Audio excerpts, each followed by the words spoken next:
All right, this is the knife collection I've been working on from the blacksmith shop. I think we're going to take this thing here and modify it. It has a sharp edge on one side, so we're going to go ahead and put this on the grinder to get rid of that sharp edge. Then we'll have to cut a V in the end.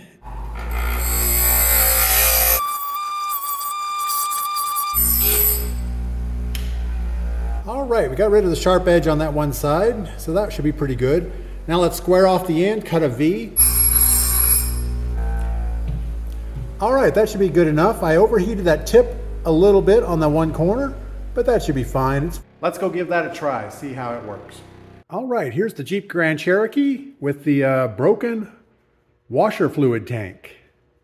Now, the washer fluid tank is on this corner. We'll pop the hood here in a second to see it.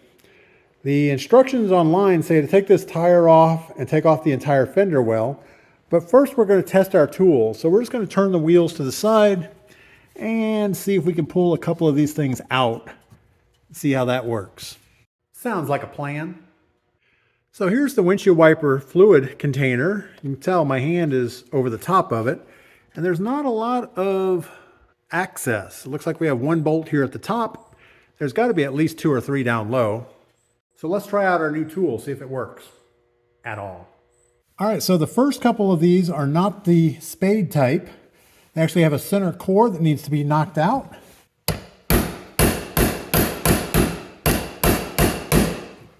Knock the center out, and then our spade tool should be able to get underneath there. Seems to work okay.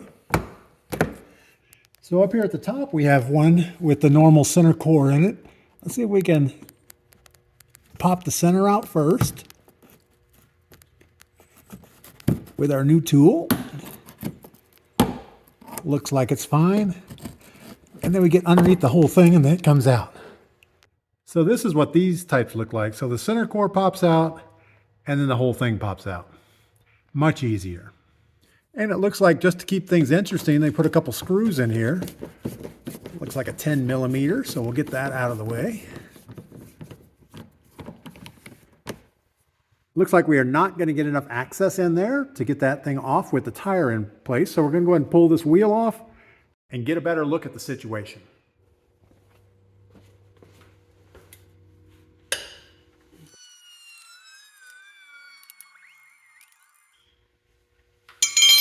All right, let's see how frozen this thing is. It's not too bad. All right, now we have a better look at the inside of this area. And I think we're going to have to at least take all the fittings off to the centerline strut. And then maybe we can just fold this thing back out of the way. We'll see if that works. All right, we have the floor jack under there holding this thing up. But I went ahead and added a second jack back here, just in case. You always need to plan for the just in case. So they're using like 7 different types of fasteners here. We have 10 millimeter bolts. We have little twist cam locks. We have the pop out plastic pins where you have to drive them out. Then you have the plastic pins where you pull the top out. What is Jeep thinking? We have some more bolts in here.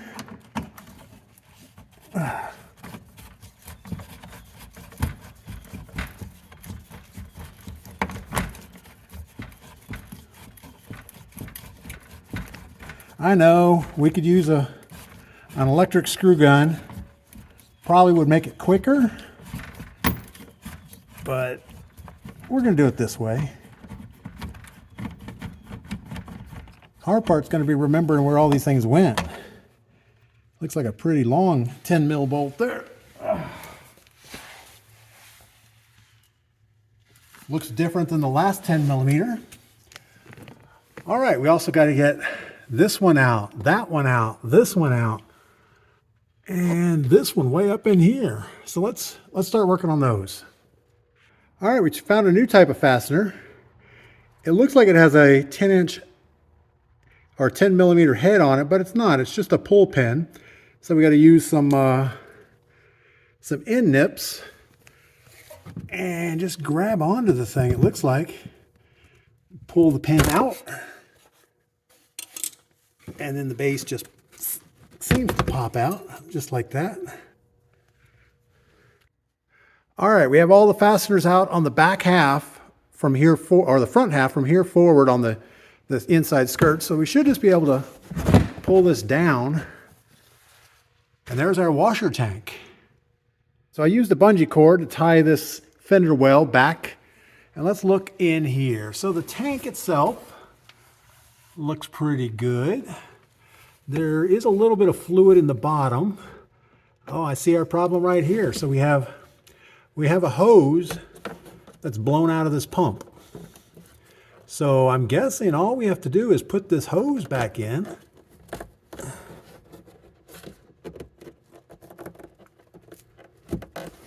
Just like that. Really? That's all we had to do? Well, I have to say I'm glad we didn't buy a brand new pump and tank and everything else that goes in here. Yeah, let's leak check it and see how it does. So unfortunately, all of my winter formula window washer fluid leaked out. So we're just going to put some water in it and leak check it. So we just flip the top open, open this, and I just put maybe half full of water, and we'll see if we can dump that in this hole.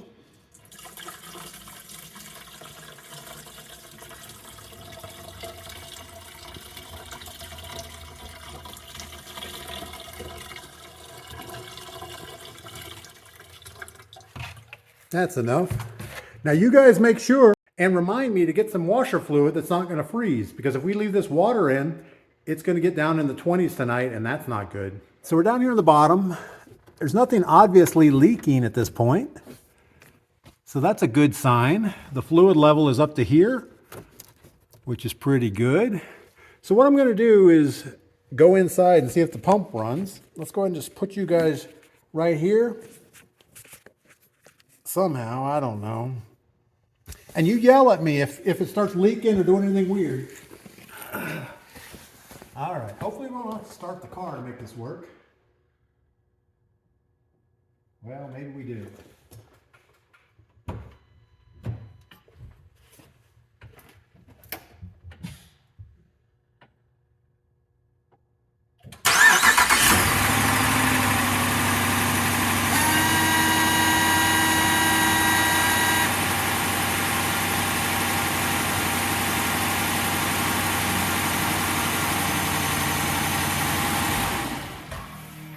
So the motor works, everything seems fine, but we have another leak somewhere. When I was inside and running it, there was a leak under the dash. So let me go push the button again. And you guys tell me if you see anything leaking.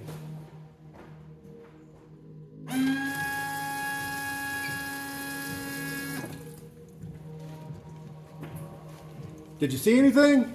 From my angle, this is all we saw. We see push the button, and water's just running out of the hood. I don't think it's supposed to work like that.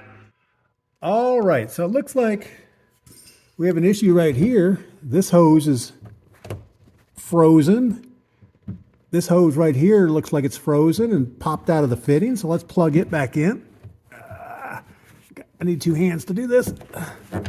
Okay, that's good. Let's go check that other one.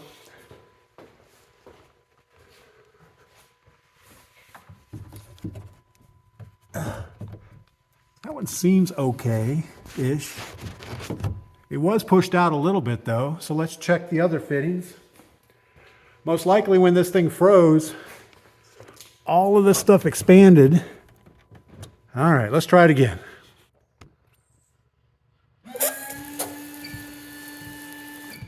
I think we have success. No more leaks under the hood. The washer fluid tank isn't leaking. All we have to do is put this mess back together. I'm sure glad I didn't pre-order a new tank and pump. It turned out it was just the hose fittings pushed out of the pump and a leak under the hood. So super easy to fix. I think the hardest part of this whole process is going to be figuring out where the hardware goes. So we got to get most of this thing back in its position, which isn't easy apparently. Good Lord. Come on, Jeep. What are you thinking? All right, so we know that there was a big bolt down here. Well, the longer of the screws that we had. So let's get that in first.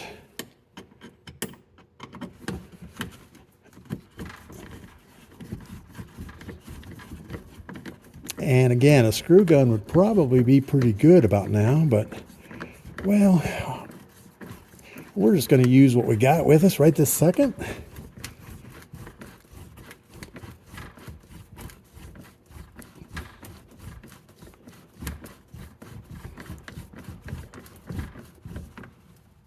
All right, that's the first one in. Now we have to try to push this skirt underneath this trim piece all the way around. Looks like it's binding up here on top. Got to get that sorted out somehow. I think these up here were just the push pins. So let's pop one of those in.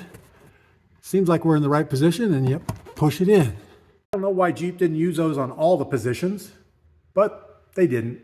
So I'm trying to reuse these one-use things, and it's kind of like a zip tie on the inside.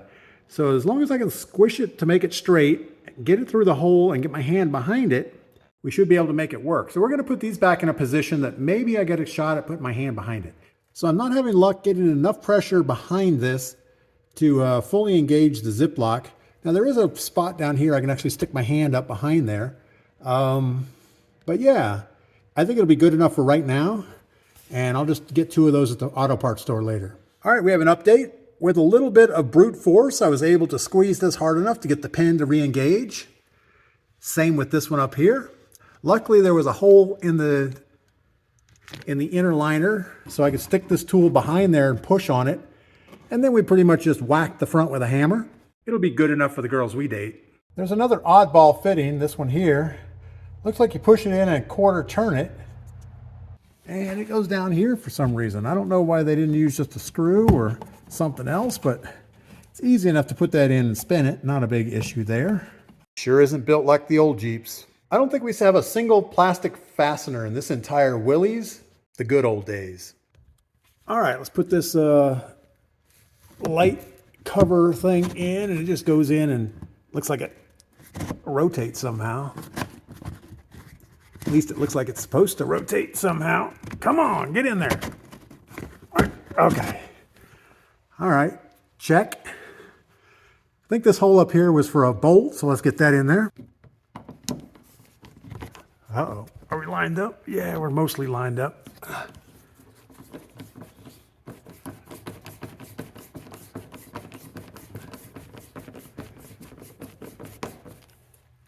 Tight.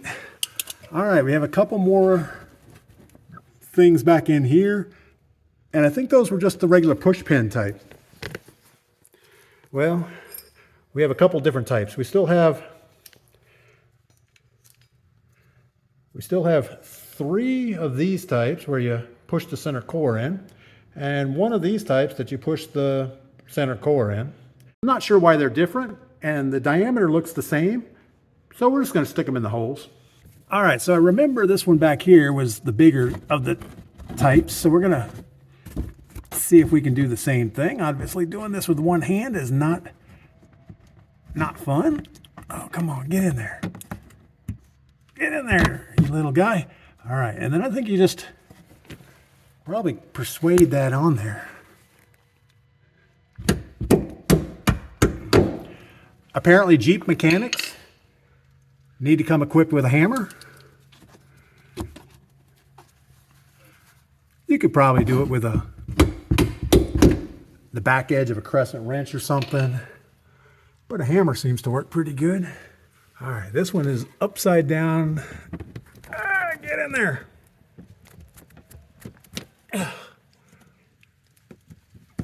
Okay, come on. Little persuader. Perfect. And there's one more way up here in the top.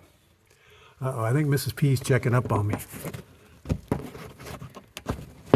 All right, I think we're done. What we have to do now is put the tire back on and we're good to go.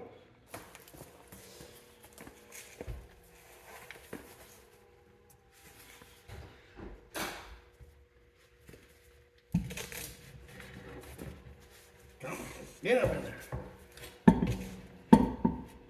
Why are you so heavy?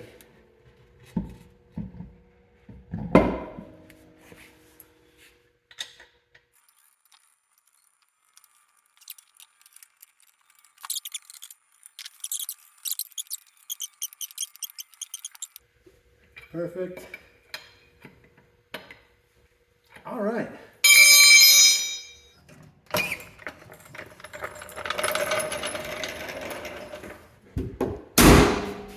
Overall, this took less than a half hour to do everything. Pull the wheel off, pull the liner out, fix the hoses, put it all back together. But I feel like there's something we forgot. I don't know. Couldn't be that important. But if you guys remember what it is, put something down in the comments and let me know.